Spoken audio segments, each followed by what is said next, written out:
negociación, de acuerdos con proveedores, etcétera. Y eso requiere, obviamente, gente haciéndolo.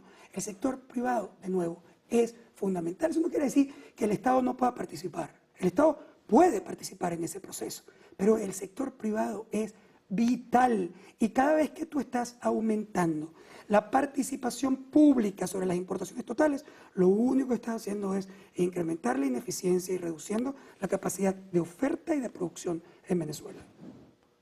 Gasto público y liquidez. Fíjate que la liquidez es una variable clave. La liquidez que el año pasado cayó, por cierto, de una manera muy importante. Cayó, ¿por qué? Porque aunque el gobierno produjera bolívares, la inflación se comía el valor de esos bolívares. Y en términos reales, que es lo único que importa en la economía real, es decir, la capacidad de compra de esos bolívares se cayó. Es decir, cuando cayó, en realidad, si tú miras el librito de las acciones que tiene que tomar un gobierno para enfrentar una crisis, el gobierno venezolano tomó varias que tenían dirección correcta. Se devaluó en el mercado oficial, pasó de 12 a 640 dólares por dólar en el mercado de ICOM. Se redujo la liquidez monetaria. Hasta el Fondo Monetario le hubiera recomendado a Venezuela una reducción de la liquidez monetaria en el medio de la crisis para bajar las presiones de inflación. También se redujo la importación, que en un país que no tiene divisas es indispensable reducir y fomentar la producción local. Pero ¿qué ocurrió? Que nada de esas cosas, o sea, todas esas cosas que son ajustes, tuvieron los costos típicos de un ajuste, incremento de costos, empobrecimiento, pero no tuvo el beneficio. ¿Por qué no tuvo el beneficio? Porque tú devaluaste de 12 a 640 y la demanda de divisas a 12 era infinita y a 640 también era infinita, porque el dólar en el mercado negro cuesta mucho más. Tú redujiste las importaciones, sí, pero le redujiste las importaciones de materias primas a los productores, con lo cual no hay capacidad de producir internamente y lo que hiciste fue generar una matraca de desabastecimiento. Redujiste la liquidez, sí, pero no pudiste compensar la producción interna y lo que hiciste fue contraer el consumo y la producción. Entonces, tú tienes que abrir. Y eso no es un tema de nuevo ideológico, es racionalizar la economía. Y entonces, la racionalización incluye políticas que en un momento determinado, por ejemplo, el año pasado, se necesitaba reducir liquidez. A lo mejor hoy vamos a tener que expandir liquidez, pero promoviendo las importaciones y la actividad privada para que el país retome una senda de crecimiento. ¿Cómo abordar esos temas y esos problemas? Para mí, la única vía es el diálogo. Totalmente. No sé qué piensas tú. Fíjate, claro, el diálogo se ha convertido en una palabra como compleja, porque al final, claro, ya como hubo varios intentos de diálogo, se han llamado diálogo, y no han tenido una conclusión exitosa, entonces la mayoría de la población siente que el diálogo como concepto no funciona. Y eso no es verdad. Lo que no ha servido es lo que hemos hecho, o lo que se ha hecho en Venezuela. Ese diálogo no sirvió, esa forma no sirvió. Pero eso no cambia la realidad, que es que nosotros necesitamos como país integrar, acordar. ¿Cuál sería esa fórmula de diálogo? Bueno, la primera cosa que yo creo que es importante es entender. Tú dijiste por ahí en una declaración abordar temas modernos. Absolutamente. Yo creo que nosotros tenemos que sentar. ¿Cómo lo desarrollas? A desarrollar procesos de acuerdo. Por ejemplo, si tú realmente como gobierno, o sea, el gobierno venezolano, realmente quiere atender el problema económico, entonces tiene que sentar con los agentes económicos. Pero no puedes mezclar la política con la economía. Es decir, tú no te sientas con a quien a ti te da la gana. Es decir, no, vamos a hacer un consejo económico. Entonces yo voy a reunir a los amigos míos empresarios o a los que yo quiero que estén en el acuerdo. No. Si tú te vas a reunir de verdad con el sector empresarial, tú te tienes que reunir con los empresarios y con las empresas que producen, que invierten, que tienen máquinas, equipos, mano de obra en Venezuela y que requieren, ¿qué? Que requieren actividad, que requieren mano de obra, que requieren dólares para producir. Venezuela no es Haití. Y por eso hablo de un tema moderno. Venezuela no es Haití. Venezuela no es África en la mitad de la crisis. Es incomparable. Es incomparable. ¿Por qué? Porque el dato en negativo es, hoy, económicamente, que Venezuela solo tiene 35% de su capacidad utilizada. Es decir, 65% de nuestras máquinas en todo el país están paradas. 65% de las inversiones están paradas. Pero eso es la parte negativa. ¿Cuál es la positiva? Que yo no necesito un helicóptero de la Cruz Roja tirando comida en Venezuela. Yo necesito dólares, inversiones, créditos internacionales para reactivar ese 65% de capacidad ociosa que puede producir alimentos, que puede producir medicamentos y que los puede producir generando empleos en Venezuela. Ahora, eso es una relación moderna, es un Estado que decide sentarse con quien tiene ese 65% de capacidad ociosa para ponerlo en condiciones de que la pueda utilizar. Finalmente, Luis Vicente, ¿está garantizada la estabilidad institucional o hay riesgo de ruptura? Mira, nunca en el medio de una crisis, sin acuerdos, sin diálogos, etcétera, podemos decir que está garantizado. Podríamos decir que es más fácil o menos fácil que el gobierno se mantenga, que no haya una explosión social a pesar de una crisis. Todas esas cosas pueden pasar. Y podemos estar hablando de esto mucho tiempo sin que termine de pasar nada. Pero el problema institucional está ahí. Venezuela tiene un problema institucional grave. Fíjate, yo creo que es muy importante entender que para tener una salida estable, electoral, pacífica, tú tienes que resolver dos variables. La primera es el costo de salida de un gobierno, de este y de cualquiera, del que venga también. Tú no puedes poner costos de salida infinitos a un gobierno. Decirle, bueno, ahora te voy a sacar y cuando te saque te destruyo, te meto preso, esguañando a tu familia, te quito el patrimonio. Pana, si tú pones el costo infinito de salida, ¿qué estás haciendo? Creando un ejército de kamikaze que no va a salir nunca. Por lo menos no va a salir nunca, electoral, pacífica y negociadamente. Es decir, es absolutamente necesario entender que tenemos que reinstitucionalizar el país. ¿Para qué? Para que las instituciones también estén ahí, para defender, porque hay gente culpable, hay gente inocente, hay gente que tú vas a tener que incorporar, integrar en el futuro para poder reconstruir el país. Entonces, esa gente tiene que estar protegida. ¿Y protegida por qué? Por la institucionalidad, por la legalidad, por instituciones que respondan no a la revolución, no a la oposición, que responden a la Constitución. Ahí está el cambio que Venezuela requiere. Yo no quiero un Tribunal Supremo de Justicia opositor. Yo no quiero un fiscal opositor. Yo no quiero un contralor opositor, como tampoco lo quiero chavista.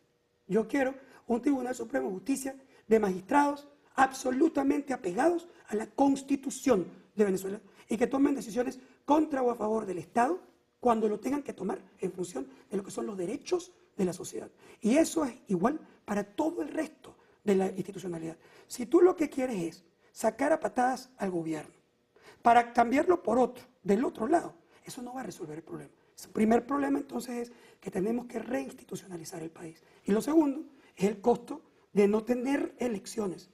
Nosotros como país, esa es mi opinión, tenemos que defender las elecciones y el derecho que tienen los venezolanos a expresarse electoralmente y que a cualquier gobierno, empezando por este, que intente evitar el proceso electoral, tiene que tener un costo contundente para que esa elección tenga que ocurrir. Si ese proceso no existe, entonces es difícil imaginarse un proceso electoral en Venezuela y es difícil imaginarse un cambio pacífico y estable en el largo plazo. Ambas variables son importantísimas. Bueno, muchísimas gracias. Gracias. Que estén muy bien. Mucha suerte. Gracias. Una pausa y al regresar los confidenciales.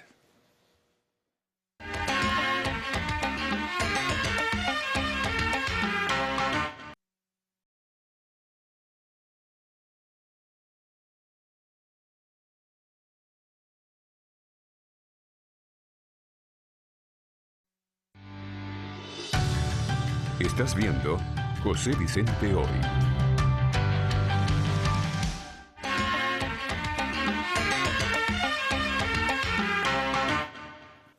Y ahora, los confidenciales. El tema electoral sigue en primer plano en el país, pero es una verdadera incógnita lo que sucederá. Aun cuando los voceros de la oposición insisten en que la única salida es electoral, hacen muy poco para que ésta cuaje. Anuncian una campaña de presión para lograr el objetivo, mas de nuevo se observa la debilidad del sector. Hablan de presionar desde la calle a diario, pero no demuestran en la práctica que tengan músculo suficiente para hacerlo. De vez en cuando convocan a manifestaciones, pero la misma, en definitiva, no se realiza o la asistencia es muy escasa. Esta situación fácilmente constatable revela además que en el sector opositor hay una gran decepción. El liderazgo está muy cuestionado y la opinión generalizada es que se pretende que el pueblo opositor se eche a la calle mientras el liderazgo está ausente o acompaña con desgano, solo por razones testimoniales, como ha sucedido en varios eventos. La crítica en la oposición reivindica a cada instante lo que sucedió en el 2016, cuando teniendo a mano el recurso del revocatorio, despilfarró la oportunidad por falta de voluntad y por haber incurrido en gruesos errores en cuanto al desconocimiento de la ley y a la falta de iniciativa para asumir a fondo el desafío. En síntesis, la oposición dejó pasar la oportunidad. ¿Se repite la historia? Parece que sí.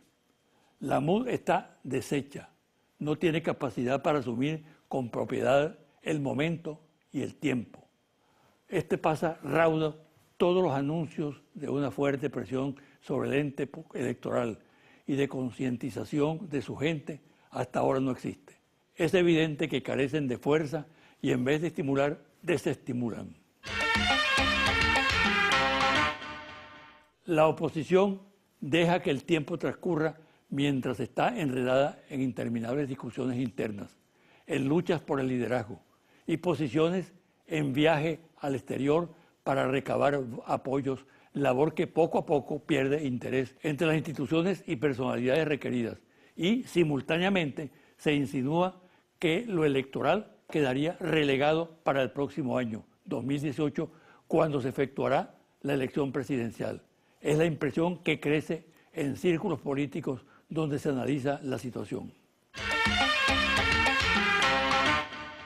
José Serra, el ex canciller del gobierno de facto de Brasil, caracterizado por su odio a Venezuela y al proceso bolivariano, quien se reunió con el dirigente de Primero Justicia y presidente en desacato de la Asamblea Nacional, Julio Borges, renunció al cargo por múltiples denuncias de corrupción, actualmente investigadas y procesadas por la justicia brasileña, entre otras, haber recibido 23 millones de reales de la empresa Odebrecht.